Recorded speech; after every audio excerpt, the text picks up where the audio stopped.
हमारे भारत के एक वैज्ञानिक हुआ करते थे, आर्यभट्ट। 5वीं शताब्दी 6वीं शताब्दी मतलब ईसा पूर्व 6वीं शताब्दी में उनका जन्म हुआ। कहाँ? बिहार के पाटलिपुत्र में। पाटलिपुत्र इस देश की सबसे प्राचीन राजधानी भी कही जाती है, विज्ञान का गढ़ कहा जाता है। वहीं पर किनका जन्म हुआ? आर्यभट्ट का जन्म हुआ। उन्होंने अपने शोध में लिखा, जो तारे हम देखते हैं, जो ग्रह हम देखते हैं, वो क्या है? स्थिर है। स्थिर मतलब एक जगह ठहरे हुए हैं, उनमें चलनशीलता नहीं है, चलन नहीं है, चलते नहीं है, हिलते नहीं है। ये चीज़ उन्होंने कब बताई? 5वीं शताब्दी में बताई। 5वीं शताब्दी से लेकर 16वीं शताब्दी तक लोगों ने ये माना कि आकाश मंडल में जो तारे हम देखते हैं, रात में देखते हुए हमको भी तो ऐसे लगता है कि स्थिर हैं, रुके हैं। कभी हमने उनको घूमते हुए देखा है? नहीं देखा, क्योंकि ऐसा लगता ही नहीं कि वो घूमते हैं। और इस बात को 15वीं शताब्दी से 16वीं शताब्दी के बीच में एक इंग्लैंड के वैज्ञानिक थे, कौन? एडमंड हैली नाम के। उन्होंने क्या किया? धूमकेतु पर रिसर्च किया। रिसर्च मतलब उनका पूरा रिसर्च भी नहीं था। क्या होता था? रोमन काल में जब रोमन एम्पायर के पास जब मसीहत का राज था उनके पास, उस समय उनकी एक अच्छी बात ये थी, हर घटना को वो एक रिकॉर्ड में लिखते थे। आज भी उनके संग्रहालय, जिनको लाइब्रेरी बोलते हैं, वहाँ पर आप जाएंगे तो पुराने लेख हमको मिलते हैं जिसमें कई सारी चीज़ें लिखी हैं।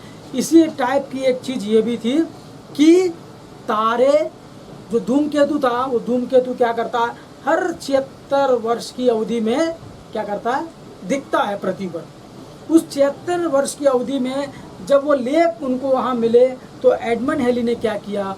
उस चीज़ को वहाँ पढ़ने के बाद उस पर शोध किया। शोध करने के बाद 16वीं शताब्दी में इस बात को रिवील किया कि जो तारे हम देखते हैं वो अस्थिर हैं, मतलब घूमते हैं, एक जगह पर नहीं ठहरते। इस शोध के बाद लोगों में सनसनी मच गई। अभी तक हम ये मान रहे थे कि जो तारे हम देखते हैं वो सारे चीज़ क्या हैं? एक जगह रुके हुए हैं। मगर 16वीं शताब्दी में इस वैज्ञानिक ने जब ये बताया, नहीं, तारे घूमते अपनी जगह से हिलते हैं, उसके लिए उन्होंने धूमकेतु का जो उदाहरण है वो प्रस्तुत किया, तो लोगों में खलबली मच गई। हमने इतने सालों से, सैकड़ों सालों से एक अंधविश्वास पर, एक गलत बात पर विश्वास किया, और एडमंड हैली को क्या किया? एक महान वैज्ञानिक बता दिया। ये सारी चीज़ें होने के बाद लोगों ने, अच्छी बात है, अच्छा किया, मगर कभी किसी ने बाइबल पर जोर नहीं दिया। बाइबल को कभी पढ़ने की कोशिश भी नहीं की कि क्या बाइबल में कभी किसी ने इस बात का जिक्र किया है या नहीं किया। चलो उस बात को और देख लेते हैं कि बाइबल में जो है, जो तारे घूमते हैं, चलते हैं, इस बात को बाइबल ने कब बताया। पहली बात अय्यूब से देख लेते हैं। अय्यूब की पुस्तक 38वां अध्याय, उसका 32वां वचन। 38वां अध्याय, उसका 32वां वचन। अय्यूब की पुस्तक। क्या तू राशियों को ठीक ठीक समय पर उदय कर सकता है? हाँ, या सप्तऋषि को साथियों समेत लिए चल सकता है? ठीक है, 2 वचन। ठीक, पहला, क्या तू राशियों को ठीक ठीक उदय कर सकता है? राशि मतलब जो राशि हम देखते हैं, कर्क राशि, मेष राशि, मीन राशि, क्या क्या राशियाँ, सिंह राशि। ये राशियाँ जो है, ऊपर जो तारों का डिजाइन होता है, उनका जो गुच्छा होता है, जिसको हम क्या कहते हैं? ग्रुप्स ऑफ स्टार कहते हैं। उन राशियों को तू ठीक ठीक उदय कर सकता है, मतलब उनको अपने समय से उदय कर सकता है। उदय करना किसको कहते हैं? सूर्य जब उदय होता है पूरब से उदय होने के बाद पश्चिम में जाके डूबता है। इसी प्रकार जो तारे हम कह रहे हैं, तू राशियों का ठीक ठीक समय पर उदय कर सकता है, या सप्त ऋषियों को उसके साथियों समेत लिए चल सकता है? Question mark. और 33वां, क्या तू आकाश मंडल की विधियों को जानता है? पृथ्वी पर उनका अधिकार ठहर सकता है। मतलब आकाश मंडल में भी कुछ विधियां हैं। जो तारे हम करोड़ों, लाखों, अरबों, खरबों देखते हैं, उनके पास भी विधियां हैं। विधि मतलब उनके पास क्या विधि होगी? कौन सा लॉ होगा उनके पास? कौन से ऐसी कानून की पुस्तकें हैं? उनकी विधियां मतलब ये है, कौन सा तारा कितने समय तक कहाँ घूमेगा, कौन से तारे का अंतराल कितना होगा। आज हमारी पृथ्वी सूर्य के चारों ओर चक्कर लगाती है, 365 दिन में अपना एक चक्कर पूरा करती है। उसी प्रकार हमारे पृथ्वी के साथ साथ जो बाकी 7 ग्रह हैं, वो 7 ग्रह भी पृथ्वी के चक्कर लगाते हैं, सूर्य के चक्कर लगाते हैं। सूर्य के चक्कर लगाते लगाते सूर्य भी किसी का चक्कर लगाता है। किसका चक्कर लगाता है? मिल्की वे का। वो मिल्की वे में अपना चक्कर पूरा करता है और मिल्की वे भी अपना चक्कर लगाता है। किसके इर्द गिर्द लगाता है? एंड्रोमेडा गैलेक्सी के ऊपर। और एंड्रोमेडा भी अपना क्या करता है? चक्कर लगाता है। किसके चक्कर लगाता है? ग्रुप ऑफ गैलेक्सीज, जिसको हम क्रिस्टल ग्रुप कहते हैं। तो जब ये तारे पूरे ग्रुप अपने ग्रुप में, मतलब अपने पूरे साथियों के साथ घूमते हैं, यही यहाँ पर लिखा है, क्या तू राशियों का ठीक ठीक समय पर उदय कर सकता है? प्रश्न। उसके बाद नीचे क्या लिखा है? या सप्त ऋषियों को उसके साथियों समेत चला सकता है। तो ये सारी चीज़ें पढ़ने के बाद हमें एक चीज़ बिल्कुल स्पष्ट हो जानी चाहिए कि आकाश मंडल के खरबों तारे जो हैं वो चलते हैं, अपने एक जगह से दूसरे जगह में जाते हैं। अक्सर हमने ये उदाहरण दिया है, हम सुनते भी रहते हैं। मार्च, अप्रैल, मई, इन 3 महीनों में शादियाँ होती है। किन की? हिंदुओं की खासकर। इन शादियों में अक्सर देखना उनका मुहूर्त निकलता है रात के 2 बजे से 5 बजे के बीच में निकलता है। और भले हम खा पी के चले जाते हैं, मगर उनकी शादी रात में होती है। रात में क्यों होती है? क्योंकि वहाँ रात में वो एक तारा देखते हैं। कौन सा तारा देखते हैं? अरुंधति उप तारा देखते हैं। रात में 3:30 से 4 के बीच वो तारा दिखाई देता है। क्योंकि मैंने खुद देखा है, जब मैं अपने दोस्त की शादी में गया, मैं भी था उनके साथ, उनको दिखाया जाता वो तारा दिख रहा है चमकदार। उस तारे को दिखाते हैं और कहते हैं तुम्हारी शादी सक्सेसफुल है, मतलब तुम्हारी शादी में कोई विघ्न या समस्या या रुकावट नहीं है। तो इस तारे को दिखाने का अर्थ यह है कि वो तारा उन 3 माह के पीरियड में हमारे पृथ्वी के रेंज में रहता है, दिखता है यहाँ से। और बाकी जुलाई, अगस्त, सितंबर, अक्टूबर, नवंबर, दिसंबर, जनवरी, इन 10 महीने में वो कहाँ रहता है? इन 8 महीनों में कहाँ रहता है? यानी वो अपने चक्र की अवधि में जनवरी, फरवरी, मार्च, इस पीरियड में पृथ्वी के इर्द गिर्द सामने होता है। यानी इसका अर्थ यह है कि पृथ्वी के अलावा तारे भी घूमते हैं। और ये बात बताने के लिए अय्यूब को कितना समय लगा होगा? पवित्र आत्मा ने उनको बताया होगा, उन्होंने धड़ाधड़ लिख दिया होगा। और इस बात को पता करने में वैज्ञानिकों को कितना समय लगा होगा? हजारों करोड़ों की बर्बादी, उसके अलावा कई सैकड़ों साल लगे ये बताने के लिए कि तारे घूमते हैं। और उसके अलावा एक और उदाहरण जो हम क्रिसमस में हमेशा पढ़ते रहते हैं, मत्ती रचित सुसमाचार उसका 2 अध्याय, मत्ती रचित सुसमाचार उसका 2 अध्याय, उसके 9वें वचन में हम देखते हैं, वे राजा की बात सुनकर चले गए। और जो तारा उन्होंने किन्होंने, वो जो ज्ञानी लोग कहाँ से आए थे? पूर्व दिशा की ओर से आए थे। उन्होंने पूर्व में तारा देखा था जो उनके आगे आगे चला और कहाँ रुका? जहाँ बालक था वहाँ पर जाके ठहर गया। ठीक है, यानी जो पूर्व देश से जो वैज्ञानिक, जो ज्ञानवान लोग आए थे, जो यीशु मसीह को पूजने आए थे, उनकी आराधना करने आए थे, उनको दिशा दिखाने वाला कौन था? किसने बताया कि यरूशलेम के एक छोटे से गांव बैतलेहम में उनका जन्म हुआ है, वहाँ तुम्हें जाना है? उन्होंने किसको आधार मानकर वहाँ तक पहुँचे? तारे को। यानी इसका अर्थ है कि तारे चलते हैं, तारे घूमते हैं। और ये बात कब बताई गई? पहली बात अय्यूब ने बताई ईसा मसीह के जन्म के 1400 साल पहले। और हमारे जन्म के कब? आज से 2060 साल पहले। कौन बता रहा है? मत्ती बता रहा है कि जो तारा है वो चल सकता है। मत्ती कौन था? आप सभी जानते हैं कौन था? चुंगी लेने वाला, एक टैक्स कलेक्टर था, एक नौकरी करने वाला था। उस व्यक्ति को कैसे पता चला कि तारे भी चलते हैं? तो ये कहीं ना कहीं हमें ये बात हमें दिखाई देती है कि ये परमेश्वर पिता की योजना है। और इन सब बातों को पढ़ने के बाद हमारे मन में ख्याल आता है, अरे यार बाइबल में तो ये सारी बातें बहुत पहले लिखी गई हैं, तो क्यों आज हम इन बातों को पढ़कर उनको ज्ञानवान कहते हैं। उनको ज्ञानवान कहो, अच्छी बात है, वैज्ञानिकों के लिए ज्ञानवान शब्द कोई बुरी बात नहीं है, मगर वो ज्ञानवान अपने आप कितना समझते हैं कि वो कहते हैं कि बाइबल एक झूठी पुस्तक है। यहाँ पर गड़बड़ है। जब कोई बाइबल पर उंगली उठाता है, हमारा कर्तव्य है, हमारा जन्म सिद्ध अधिकार है कि उसका खंडन करना। वैज्ञानिकों से हमारी पर्सनल दुश्मनी किसी से नहीं है।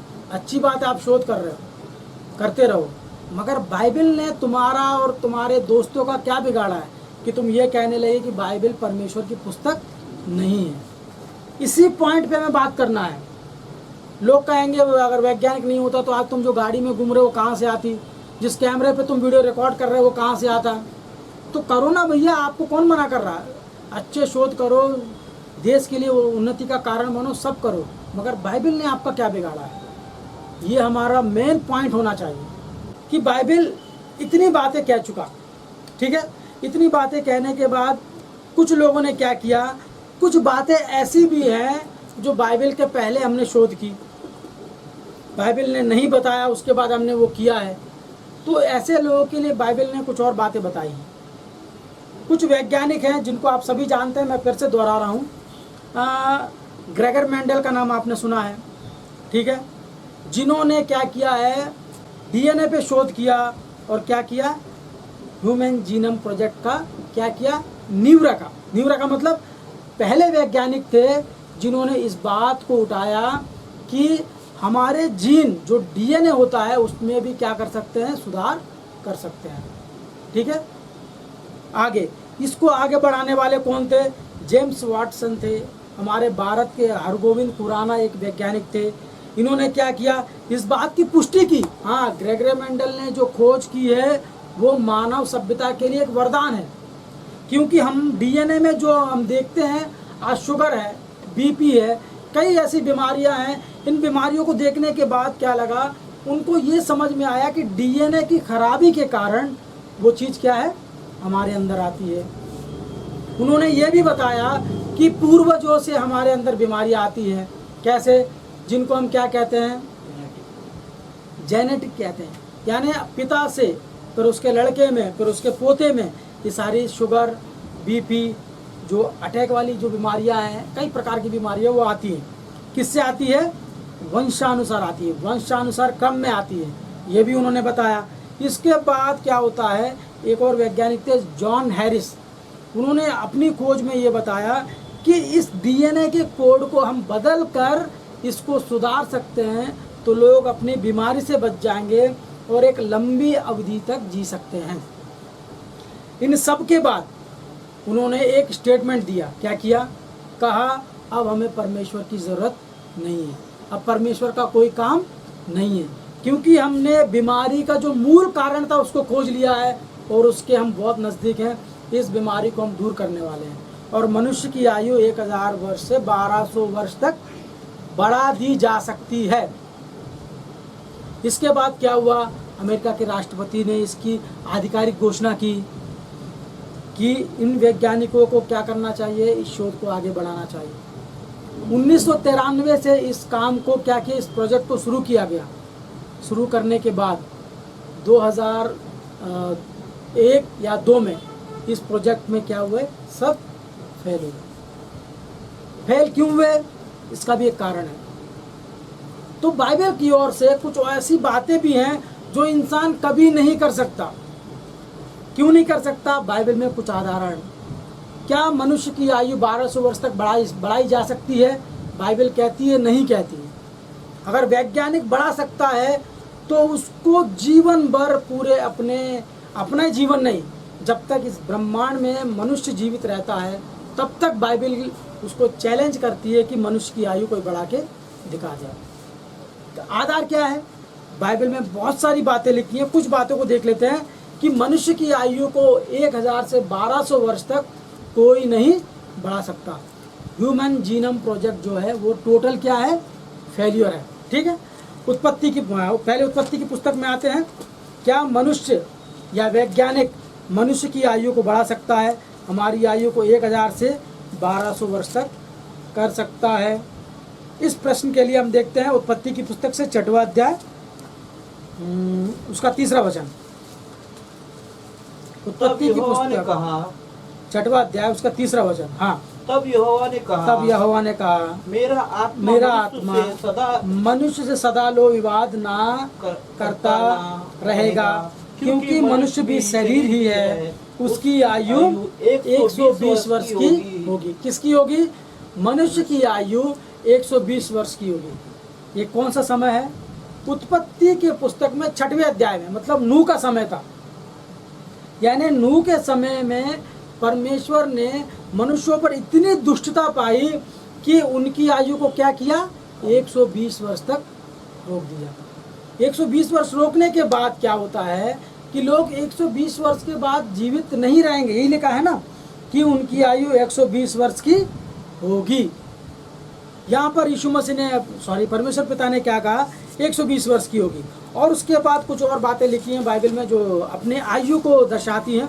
अय्यूब की पुस्तक 14वां अध्याय उसका 5वां वचन। अय्यूब की पुस्तक 14वां अध्याय उसका 5वां वचन। मनुष्य के दिन नियुक्त किए गए हैं, मनुष्य के दिन नियुक्त किए गए हैं और उनके महीने की गिनती मेरे पास है। हाँ, और तूने उसके लिए ऐसी सीमा बांधी है जिसे कोई नहीं कर सकता। मतलब कोई पार नहीं कर सकता। मतलब कौन ऐसा व्यक्ति है जो परमेश्वर के नियत किए गए दिनों को पार कर सकता है? आज हम संसार में देखते हैं अकस्मात अचानक किसी की मौत हो जाती है, हमें क्या लगता है? हम क्या बोलते हैं? क्या परमेश्वर ने यहाँ तक उसका जीवन दिया? यही चीज़ यहाँ स्पष्ट लिखी है। मनुष्य के दिन क्या है? नियुक्त किए गए हैं, मतलब उनके दिन गिने गए हैं। और लिखा है उसके महीनों की गिनती मेरे पास लिखी है। मनुष्य के जीने के जो महीने हैं वो मेरे पास लिखी है, और तूने उसके लिए ऐसी सीमा बांधी है कि उसे पार नहीं कर सकता। कोई पार नहीं कर सकता। यदि मेरी उम्र 60 साल 1 दिन की है तो मैं 60 साल 1 दिन 1 सेकंड भी जीवित नहीं रह सकता। क्यों नहीं रह सकता? क्योंकि परमेश्वर ने उन दिनों को मेरे लिए बांधा है। मतलब परमेश्वर की जो योजना है वो योजना को कोई मनुष्य क्या कर सकता है? पार कर सकता है? नहीं कर सकता। आगे भजन संहिता में आते हैं। भजन संहिता की पुस्तक 90:10। हमारे आयु के वर्ष 70 तो होता है, 70 तो होता है, चाहे बल के कारण 80। यानी हमारे आयु को यहाँ पर परमेश्वर पिता ने कितना घटाया? 120 से 80 वर्ष। और 80 वर्ष कैसे? 80 वर्ष होंगे मगर घमंड, शोक, तकलीफ, ये सारी चीज़ें हम देखते हैं ना। जिनके 60 साल पूरे हो जाते हैं उनको शुगर, बीपी, कितनी बीमारियां होती हैं, और वो अपने बाकी दिन रोते रोते रोते रोते गुजारता है। प्रभु क्यों मैं जीवित हूँ? इस शुगर से मैं परेशान हूँ, मैं जी नहीं पा रहा हूँ। कहीं मेरे पैर में दर्द है, कमर में दर्द है, कहीं बीपी तेज है। ये सारी चीज़ें बोलते बोलते वो मर जाता। मतलब कहाँ उत्पत्ति में हमने मेतुशेलह के बारे में पढ़ा है। राउंड फिगर ले लें तो 1000 वर्ष की उसके जीवन की आयु थी। 969 वर्ष का जीवित था मेतुशेलह, ठीक है। 969 यानी 1000 वर्ष से 120 वर्ष तक आए, 120 वर्ष से 80 वर्ष तक आए। वो भी गारंटी नहीं है कि 80 वर्ष तक आप स्वस्थ रहोगे, जीवित रहोगे, हष्ट पुष्ट बलवान रहोगे। नहीं रह सकते। आखिरी और चौथा वचन पहला पत्रस इसी आयु के विषय में। पहला पत्रस उसका पहला अध्याय उसका 24वां वचन। क्योंकि हर एक प्राणी हाँ घास के समान है, घास के समान है, और उसकी सारी शोभा घास के फूल के समान है। घास सूख जाती है और फूल जड़ जाता है, हाँ, परंतु प्रभु का वचन युगानुयुग स्थिर रहता है। मतलब जो वचन परमेश्वर पिता ने हमारे लिए दिया है वो स्पष्ट कहते हैं मनुष्य का जीवन क्या है? एक घास के फूल के समान है जो दिन में निकलता है और शाम को मुरझा जाता है। इसी पुस्तक में एक जगह बताया है मनुष्य का जीवन कैसा है? भाप के समान है। भाप, जो गरम गरम पानी हम लेते हैं उसमें भाप निकलती है। गरम गरम चाय पीते हैं जब भाप निकलती है। कप से निकलते ही ऊपर जाके वो लोप हो जाता है, मतलब गायब हो जाता है। ऐसा मनुष्य का जीवन है। मनुष्य का जीवन पानी के बुलबुले जैसा है। कितने सारे ऐसे उदाहरण हैं। कैसे वैज्ञानिक कह सकता है कि मनुष्य की आयु 1000 साल बढ़ा सकते हैं? जीवन भर कोई नहीं कर सकता है। हमने बहुत सारी बातें देखी बाइबल में, मगर कोई बाइबल के पास नहीं आना चाहता। आज भी लोग कहते हैं कि बाइबल गलत पुस्तक है। क्यों? वैज्ञानिक प्रमाणित नहीं कर पा रहे हैं बाइबल को। तो प्रिय भाइयों और बहनों, मैं जो कह रहा हूँ, जो तीसरा हमने जो चैलेंज लिया था, क्या बाइबल को साइंस प्रमाणित करता है? जो आरोप उनने लगाया है, उस आरोप का ही हमने क्या किया है? उत्तर दिया है। वो आरोप के उत्तर के बाद हम अगले प्रश्न पे जाते हैं। अगला जो उनका आरोप है, अगला जो प्रश्न है वो क्या है? बाइबल में ऐतिहासिक आधार नहीं है। तो इसीलिए हमें बाइबल परमेश्वर की पुस्तक नहीं लगती, क्योंकि बाइबल में हिस्टोरिकल एविडेंस नहीं पाए जाते। तो कैसे हम इसको परमेश्वर की पुस्तक मान लें? तो इसके लिए तो इतने सारे वचन है, अगर एक दिन भी अगर लगातार 24 घंटा बता दिया जाए तो कम है इस खासकर इस पॉइंट के लिए। जो बाइबल वैज्ञानिकों को आईना दिखा सकती है, वो इतिहास के लिए, उसके लिए कोई बड़ी चीज़ नहीं है। तो बाइबल में इतिहास पाया जाता है या नहीं, इसके लिए आप सब जानते हैं, मगर कुछ कुछ बातें मैं आपको बताना चाहता हूँ। सबसे पहले जो इतिहास की बातें हम पढ़ते हैं, इतिहास में हमें कुछ शहरों के नाम हमेशा याद दिलाए जाते हैं। क्या क्या? पहली चीज़ मिस्र, और दूसरी चीज़ मेसोपोटामिया। आपने पढ़ा होगा, 10वीं 9वीं क्लास में हमने पढ़ा है। उसके बाद तीसरा मोहनजोदाड़ो। ये 3 नगर जो अति प्राचीन कहलाते हैं। अति प्राचीन मतलब यानी सबसे पहली मानव सभ्यता कहाँ फूली फली? मेसोपोटामिया में। मेसोपोटामिया वही है जिसको आज हम मॉडर्न इराक कहते हैं। उसी इराक में मेसोपोटामिया जो शहर है, जो सभ्यता थी, वहीं फली फूली, मतलब वहीं लोगों ने क्या किया? इस सभ्यता का आरंभ किया। तो हमें लगता है कि मेसोपोटामिया, आपने इतिहास की पुस्तकों में मेसोपोटामिया शब्द एग्जैक्टली पढ़ा होगा, और यही एग्जैक्टली शब्द बाइबल में भी है। वो भी कब लिखी गई है? तुम्हारे इतिहास की पुस्तकों की नकल बाइबल ने नहीं की। अब सोचने की बात है, इतिहास की पुस्तकों में हमने मेसोपोटामिया शब्द सुना, और वही मेसोपोटामिया शब्द बाइबल में किसने लिखा और कब लिखा? इसी को हम देखते हैं। प्रेरितों के काम 2 अध्याय उसका 9वां वचन। प्रेरितों के काम 2 अध्याय उसका 9वां वचन। 2 अध्याय उसका 9वां वचन। हम जो पारती और मेदी, एलामी और मेसोपोटामिया, मतलब मैं क्यों इस बात को हाईलाइट कर रहा हूँ? क्योंकि अधिकांश लोग ये कहते हैं कि मेसोपोटामिया जो है इस संसार की अति प्राचीन सभ्यता है, और सही भी है। तो ऐसे लोगों का जिक्र बाइबल में किसने किया? इस पुस्तक को किसने लिखा? प्रेरितों के कार्य लूका ने लिखा। लूका कहाँ का था? लूका ऑब्वियसली इजराइल देश का था, ठीक है। लूका ने अपनी दूसरी पुस्तक में इस बात को लिखा, और इस बात को किसने यहाँ पर शो अप किया? पवित्र आत्मा ने किया। क्यों किया? कभी हमने सोचा क्यों मेसोपोटामिया का जो विवरण है बाइबल में हमें दिया गया है? ये सिर्फ एक शहर है, ये ऐसे कई शहर है बाइबल में। यानी बाइबल भी कुछ चाहती है कि समाज में हम कुछ बताएं। अति प्राचीन सभ्यता जो मेसोपोटामिया की थी, आज बाइबल में हम उस सभ्यता के विषय में पढ़ते हैं। वहाँ के लोग कहाँ गए? यरूशलेम में गए। यरूशलेम क्यों गए? पवित्र आत्मा का उतरना और वहाँ 3000 लोगों का परिवर्तन करना, इन्हीं लोगों में से थे। जो 18 देश के लोग वहाँ उपस्थित थे, इन्हीं लोगों में से 3000 लोगों ने क्या लिया? बपतिस्मा लिया। और दूसरा सबसे प्राचीन शहर, प्राचीन देश मिस्र। मिस्र की सभ्यता दूसरी सबसे बड़ी और अति प्राचीन सभ्यता है। और मिस्र देश के बारे में बाइबल में तो हर दूसरे पन्ने में मिस्र देश का विवरण मिलता है। तो हम कैसे, आप कैसे कह सकते हैं कि बाइबल में इतिहास नहीं है? मिस्र का इतिहास एक पूरी पुस्तक लिखी जा सकती है, और मिस्र का इतिहास, उत्पत्ति, निर्गमन, लेवी व्यवस्था पढ़ते जाएंगे तो मिस्र का पूरा इतिहास मिलेगा। यहाँ तक कि नए नियम में भी यीशु मसीह का जन्म जब होता है, हेरोदेस उसको मारना चाहता है, तो वहाँ पर उसको स्वर्गदूत क्या बोलता है, तू इसको लेके कहाँ जा, मिस्र देश चला जा। तो कैसे आप कह सकते हो मिस्र देश का विवरण बाइबल में नहीं है, यानी इतिहास नहीं है।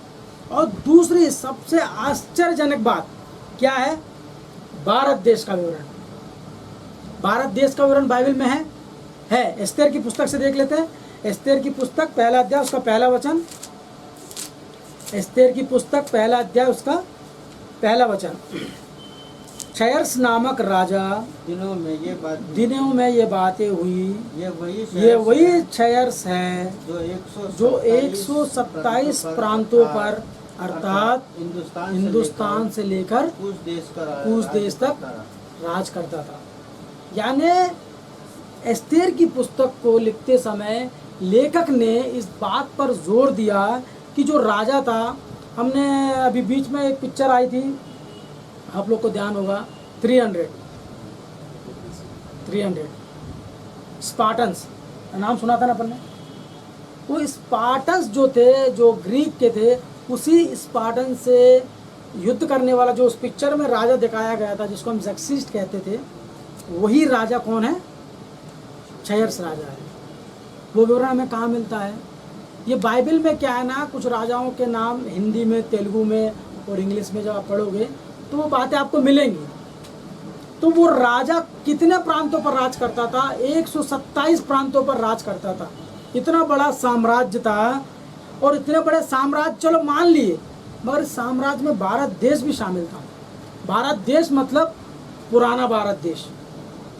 वो भारत देश कौन सा था, वही सभ्यता मोहनजोदाड़ो की जब हम बात करते थे, वही सभ्यता जो उस समय फली फूली थी, भारत की जो शान थी, उस सभ्यता तक, जो सिंधु घाटी, जो सिंधु नदी के किनारे जो लोग बसे थे, वहाँ तक, सिंधु घाटी सभ्यता तक इस राजा का क्या था, राज्य था।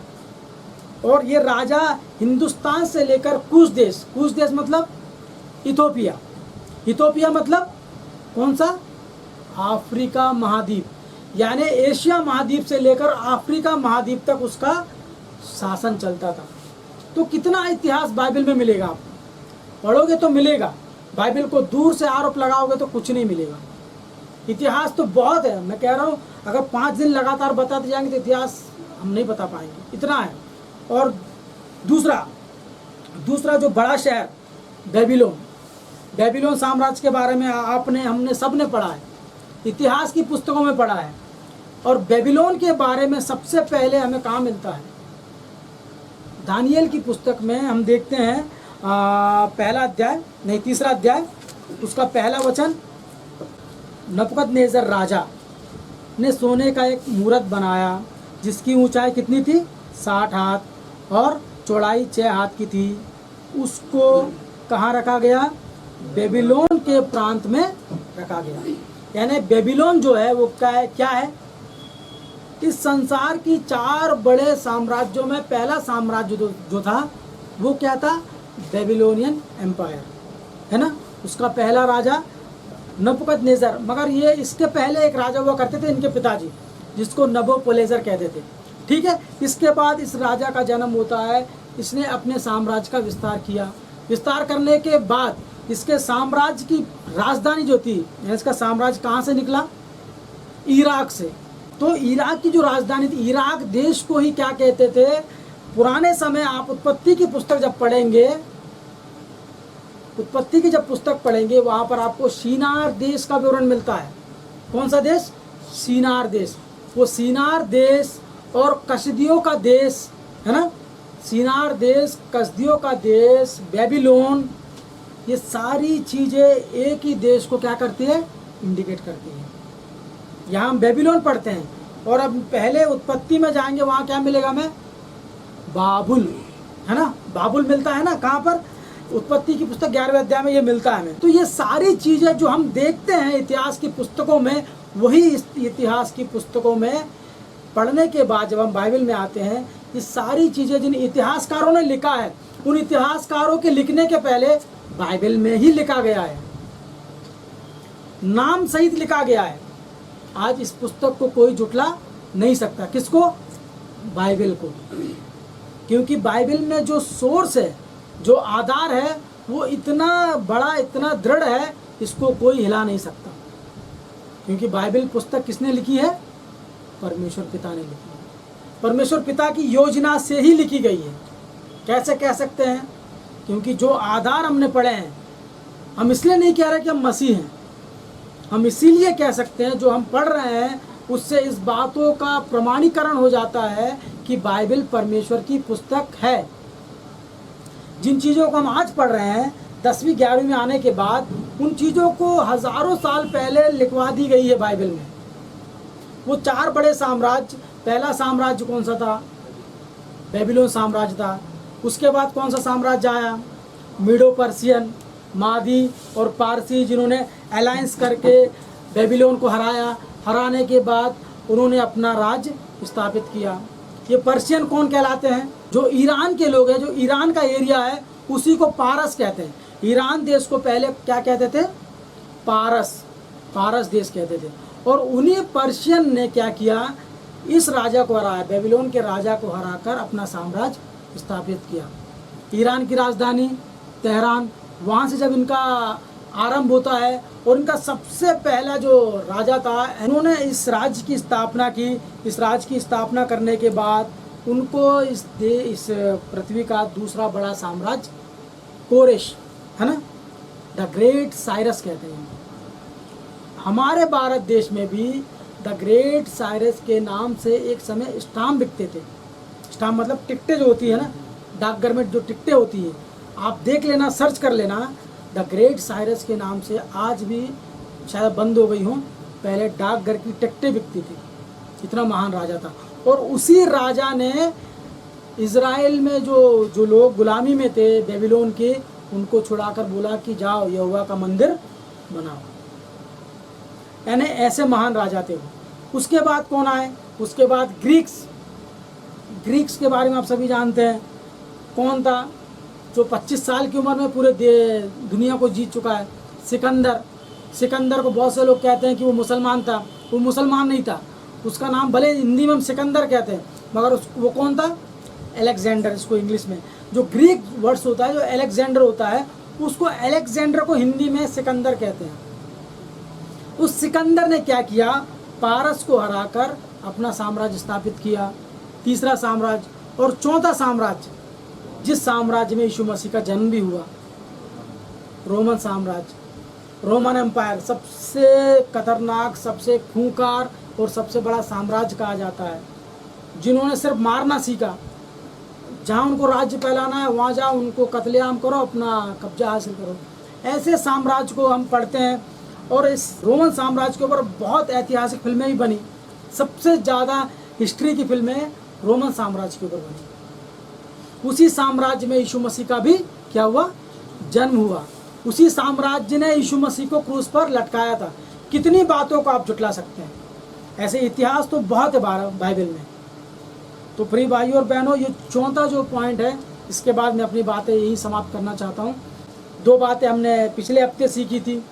क्या बाइबल मनुष्य को कल्पनाओं से लिखी गई है?